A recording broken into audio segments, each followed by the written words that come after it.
প্রযুক্তি বিশ্ববিদ্যালয়ের এই গেটে এসেছি আমরা কোনো রাজনৈতিক দল হিসেবে নয়, বরং জুলাই গণ অভ্যুত্থানে আপনারা আমরা একসাথে যে লড়াই করেছিলাম, আপনারা আমরা সহযোদ্ধা হিসেবে ফ্যাসিবাদের বিরুদ্ধে একটা গণ অভ্যুত্থানে অংশ নিয়েছিলাম, তার প্রতি তার স্মৃতিচারণ করতে এবং শাবিপ্রবির যে অসীম সাহসিকতার সাথে এখানকার শিক্ষার্থীরা লড়াই করেছিলেন এবং এই গেট থেকে যে আন্দোলন শুরু হয়েছিল পুরা সিলেটে এই আন্দোলন ছড়িয়ে গিয়েছিল, পুরা সিলেট বিভাগে এই আন্দোলন দুর্বার গতিতে এগিয়ে চলেছিল। যেটা গালিব বললেন যে বিশ্ববিদ্যালয়গুলো আসলে দুর্গের মতো গড়ে উঠেছিল, এই বিশ্ববিদ্যালয়ের ছাত্রদের হাত ধরেই তাদের নেতৃত্বেই কোটা সংস্কার থেকে আন্দোলন এক দফার মাধ্যমে গণ অভ্যুত্থানের দিকে যায়।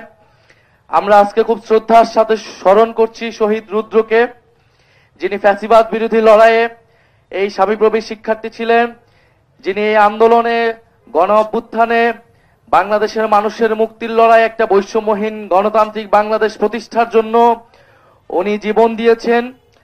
আমরা যখন দিনাজপুরে গিয়েছিলাম শহীদ রুদ্রের পরিবারের সাথে আমাদের সাক্ষাৎ হয়েছে, আমরা কথা বলেছি তার বাবার সাথে।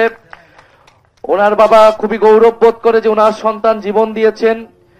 আমরা আপনারা শাবিপ্রবির শিক্ষার্থীরা আমরা সব সময় তাদের এই শহীদ রুদ্রকে স্মরণ করে রাখব। বাংলাদেশের জুলাই গণ অভ্যুত্থানের প্রত্যেকটা শহীদকে আমরা স্মরণ করব এবং আমাদের আহত যোদ্ধা যারা রয়েছে আমরা তাদের প্রতি সবসময় সহমর্মিতা রাখি। জুলাই গণ অভ্যুত্থানের আজকে 1 বছরের দ্বার প্রান্তে আমরা আছি।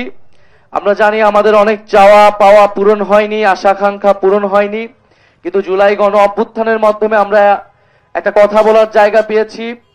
বাংলাদেশের গণতন্ত্র মানবাধিকারের একটা পরিবেশ তৈরি হয়েছে এবং সংস্কারের মাধ্যমে একটা নতুন বাংলাদেশের স্বপ্ন এবং সম্ভাবনা আমরা দেখতে পাচ্ছি। আমরা মনে করি যদি বিশ্ববিদ্যালয়ের ছাত্ররা, এদেশের তরুণরা যদি সেই স্পিরিটকে ধারণ করে সেই প্রতিবাদী মানসিকতা এবং চর্চাকে এগিয়ে নিয়ে যায়, ইনশাল্লাহ নতুন বাংলাদেশ সম্ভব।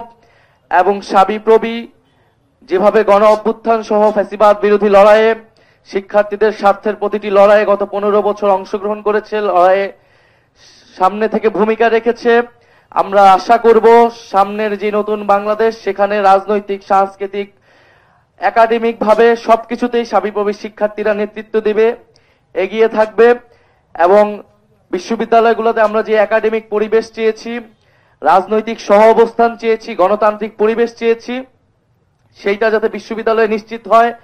আমাদের বিশ্ববিদ্যালয়ের ছাত্ররা হলে কষ্ট করে থাকতে হয়েছে, তাদের রাজনৈতিক অধিকার ছিল না, কথা বলার অধিকার ছিল না, একটা গোলামের জীবন এই বিশ্ববিদ্যালয়গুলোতে আমাদের পার করতে হয়েছে। আমরা এই গণ অভ্যুত্থান থেকে আমাদের শহীদ ভাইদের থেকে আমাদের সেই রক্তের শপথ আমরা নিয়েছি, আমরা আর গোলামের জীবন যাপন করব না। বিশ্ববিদ্যালয়গুলোতে নতুন করে কোনো দাসত্ব তৈরি হবে না।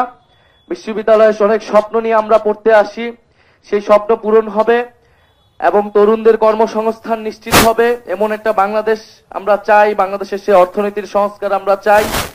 এবং গণ অভ্যুত্থানের পরে আমাদের সবারই দাবি ছিল বিশ্ববিদ্যালয়গুলোতে ছাত্র সংসদ হবে এবং সুষ্ঠু ধারার ছাত্র রাজনীতির বিকাশ ঘটবে, কিন্তু আমরা এখনো সেই ছাত্র সংসদের আমরা দেখতে পাইনি। ঢাকা বিশ্ববিদ্যালয় সহ জাহাঙ্গীরনগর অনেক বিশ্ববিদ্যালয় উদ্যোগ নিয়েছে। আমরা আশা করব যদি শাবিপ্রবির শিক্ষার্থীরা চায় যে তাদের বিশ্ববিদ্যালয়ে ছাত্র সংসদ নির্বাচন হোক, তাতে বিশ্ববিদ্যালয় প্রশাসন যাতে অতি দ্রুত সময়ের মধ্যে এর উদ্যোগ নেয়, কারণ বিশ্ববিদ্যালয়ের ছাত্ররা এই গণ অভ্যুত্থানে অংশগ্রহণ করেছে, নেতৃত্ব দিয়েছে, এটা তাদের হক যে তারা নেতৃত্ব দিবে, তাদের নেতৃত্ব উঠে আসবে বিশ্ববিদ্যালয় থেকে। আপনারা শাবিপ্রবির শিক্ষার্থীদেরকে আমি আবারও ধন্যবাদ জানাচ্ছি। গণ অভ্যুত্থানে আমরা লড়াই করেছিলাম একসাথে, সেই কৃতজ্ঞতা আমাদের আছে দেশের প্রতি। বিশ্ববিদ্যালয়ের শিক্ষার্থীরা আপনারা এবং এই সিলেটে আপনারা যে দুর্বার আন্দোলন গড়ে তুলেছিলেন, বাংলাদেশের আমাদের সবাইকেই সেই লড়াই আসলে সাধারণ মানুষকে অনুপ্রাণিত করেছে, শ্রমিকদেরকে অনুপ্রাণিত করেছে, অভিভাবক শিক্ষকদেরকে অনুপ্রাণিত করেছিল রাজপথে নামতে। বিশ্ববিদ্যালয়ের ছাত্ররা আমাদের পড়াশোনার জীবনে আমাদের প্রধান দায়িত্ব কর্তব্য, কিন্তু দেশের প্রয়োজনে আমরা কলম ছেড়ে রাজপথে আসতে পারি।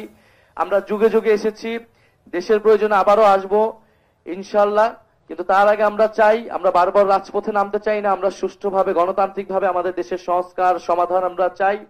আপনারা বিশ্ববিদ্যালয়েও আপনাদের বিশ্ববিদ্যালয়ের যে সংস্কার সেটার জন্য কথা বলুন, কারণ এই বিশ্ববিদ্যালয়গুলোতে আপনার পরবর্তী প্রজন্ম আসবে, আমাদের পরবর্তী প্রজন্ম আসবে, তাদের জন্য একটা সুষ্ঠু ধারার বিশ্ববিদ্যালয় একাডেমিক পরিবেশ থাকবে, তারা ঠিকমতো জীবনযাপন করতে পারবে, ঠিকমতো খাবার দাবার এই বিশ্ববিদ্যালয়ে নিশ্চিত হবে। লাইব্রেরি